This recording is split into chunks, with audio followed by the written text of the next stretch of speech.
अजति अनादि अनंता ब्रह्म अनामय अज भगवंता।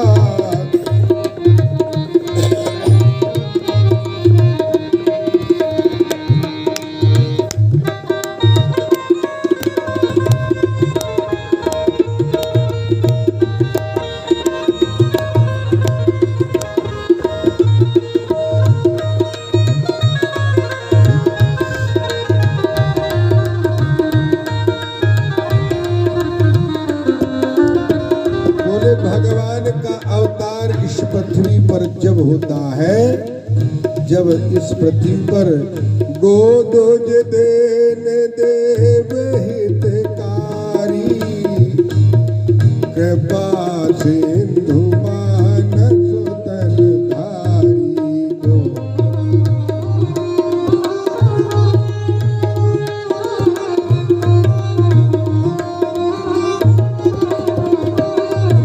गोदुज देन देव हितकारी कृपा सिंधु मानस तनु धारी।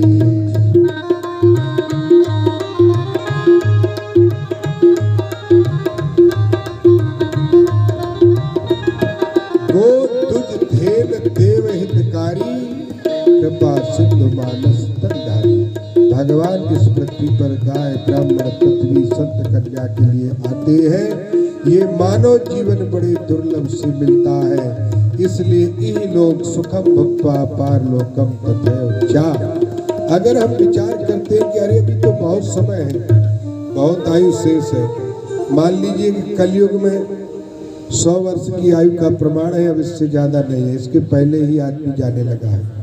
100 भी मान के चलते हैं तो 100 में 50 वर्ष तो सुसुप्ति अवस्था में चला जाता है, जिसमें कुछ नहीं होता है, उसमें बस सोने में चला जाता है। और 50 का 25 जो बचा तो वो बाल्यावस्था में चला गया। 25 वर्ष लोग काम करते हैं धनार्जन, तो उसमें सब कुछ करना है। हमें दैनिक दिनचर्या का रूटीन होना चाहिए कि प्रातः काल उठ करके संयम नियम से निवृत्त होकर के अगर 10 घंटे घर परिवार समाज के लिए देते हैं तो 10 मिनट अपने लिए भी पहले दीजिए, नहीं तो ना तो घर काम आएगा, ना परिवार काम आएगा, ना समाज काम आएगा। अंतिम समय में सोचे कि भजन हो जाएगा तो नहीं होता उस समय भजन, क्योंकि आदि व्याधि समायुक्ता नाना कले समन्विता। जैसे आप घर बनाते हैं 10-20 साल तो बहुत आनंद देता है, फिर कहीं इधर से टूटता है, कहीं उधर से टूटता है, कहीं छज्जा टूटता है। इसी तरह से ये भी एक मकान है, 40-50 साल के बाद बस इसमें ही मेंटेनेंस शुरू, आंखों में नहीं दिखाई देता, चश्मा लगने लगा, पहले पास का लगा फिर दूर का लगा, तब तक ये ठीक हुआ तो टांग दर्द होने लगी, फिर हाथ दर्द, ये कुछ ना कुछ फिर आदि व्याधि समायुक्ता, फिर एक ना वेद व्याधि हो जाती है।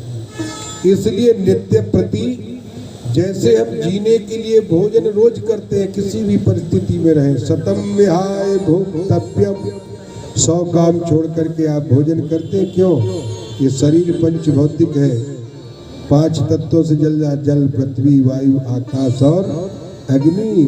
क्षिति जल पावक गगन समीरा, पंच रचित यह अधम शरीरा।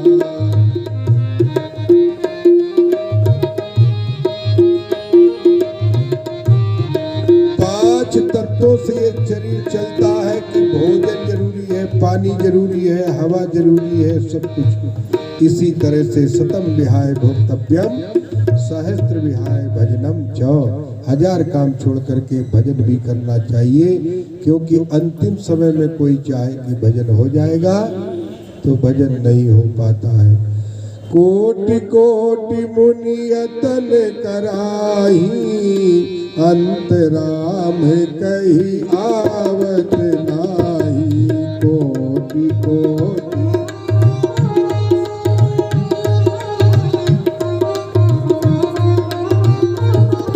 आप आप करोड़ों उपाय कर लीजिए, अंतिम समय में जो आता है म्रियमाण व्यक्ति के पास बस रोने के अलावा और कुछ उपाय क्यों? संयोग नाम सुख का है, वियोग नाम दुख का है। जानते हैं कि अब ये आज के बाद हमको कभी नहीं मिलेगा, इसलिए वियोग हो जाता है और अश्रुधारा छलक जाती है बहनों से बंधुओं। इसलिए जब तक ये जीवन मिला है तो अपने अंतःकरण को अपने लिए, संसार में धनवान वही है जिसके पास राम नाम रूपी धन संग्रह किया, नहीं अंतिम समय में सब कुछ यही रह जाता है। धनानि भूमौ पशुश्च गौष्ठी नारी गृहद्वार जना सम्मसानि धर्मान गो गच्छत जीव एका। धन मकान दुकान सब कुछ यही रह जाएगा और जीव के साथ धर्मान गो गच्छत जीव एका, उसके द्वारा जो सुकृत और दुष्कृत कर्म किया जाएगा वही उसके साथ जाता है। कोई किसी को ना दुख देता है ना कोई किसी को सुख देता है। अपने द्वारा सुकृत और कर्म दुष्कृत जो करेंगे वही जीव को मिलता है। इसलिए आज का समय तो लगभग ज्यादा हो गया है, कुछ लोगों को जाना भी है। तो ये तो हरि अनंत कछु कथा अनंता, कहाँ ही सुने बहुविधि सब संता। भगवान की नाम रूप गुण अनेक हैं, कितनी देर कह लीजिए, इसका अंत नहीं है। इसलिए आज का समय पूरा हो गया है। बोलिए सच्चिदानंद भगवान की, गोविंद भगवान की। कृष्ण गोविंद गोविंद गाते चलो, कृष्ण गोविंद गोविंद गाते चलो।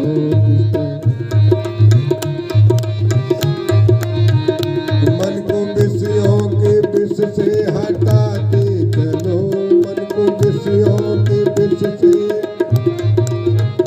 कृष्ण गोविंद गोविंद गाते चलो, कृष्ण गोविंद। अपने रथ को सुमार्ग चलाते चलो, अपने रथ को सुमार्ग चलाते। कृष्ण गोविंद गोविंद गाते चलो, कृष्ण गोविंद।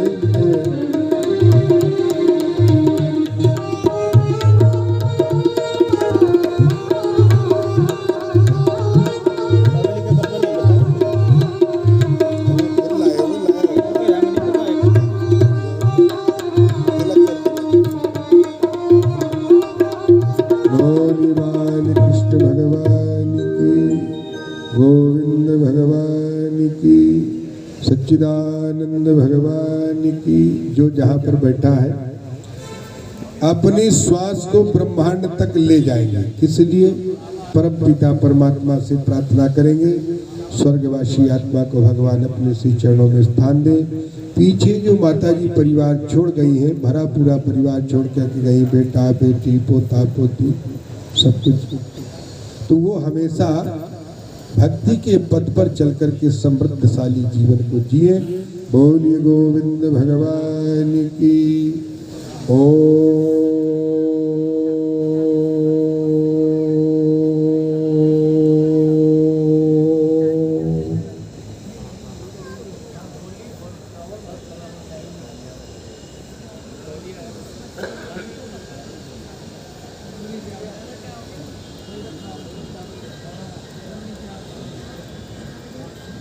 ओम भूर्भुवस्सुः